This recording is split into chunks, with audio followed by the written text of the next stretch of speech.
This is a Christian response to Dr. Neil deGrasse Tyson. In the video I just watched, a student came up to the microphone and asked Dr. Tyson about non-believers and their ideology about the use of fossil records and also with the use of carbon dating. It was interesting because Dr. Tyson wanted to get clarification by the word non-believer, because typically as a Christian, when we think of non-believer, we think of someone who is not of the faith. The student was referring to a non-believer as not of the scientific faith. It's interesting, the use of the word non-believer, a belief in something. Okay, so when we talk about a belief in something, that's important. In Dr. Tyson's response, he started talking about how religious people need faith.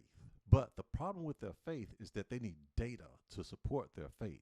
And he went on to say that compromises their contract of their faith. My response to that is, with science, isn't there faith in the theory that is produced as a result of science? Don't we put faith in science? Don't we have a belief system in science? Don't we say that with such certainty, based on what we know from the data, we have faith in this theory? So the idea that data and faith are mutually exclusive makes no sense whatsoever. It takes both. So when we talk about faith and we talk about data, they are joined together. And as a result, we can explore the universe while yet knowing that we have a faith in a God, not just a God, but the God. I'm not a non-believer. I love science. I also love my faith in my God. I don't have to give up one to have the other. But the idea that you have to give up one in order to have the other sounds like a conflict between two belief systems. Now, the belief in what?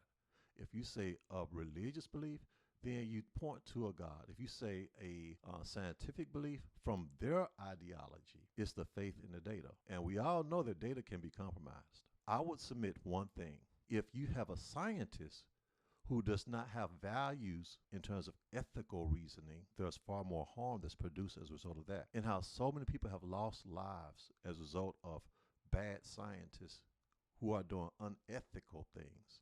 You see, ethics has its roots in an idea of a truth of right and wrong and oughtness. But when you simply say data, and when you simply say this is our system, and you guys over there have faith, and your contract is exclusively faith-based, and it does not involve data.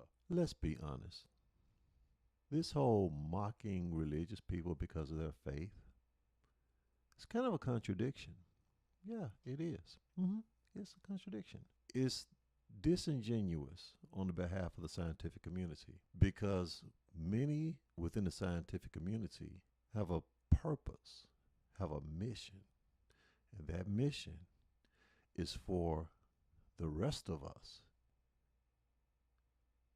Give our faith to you. That's a major goal for the world, for all the rest of humanity, to place our faith in you. So while yet you mock religious people for placing their faith in an infallible God, at the same time, you're trying to convince us to place all of our faith in fallible, flawed you.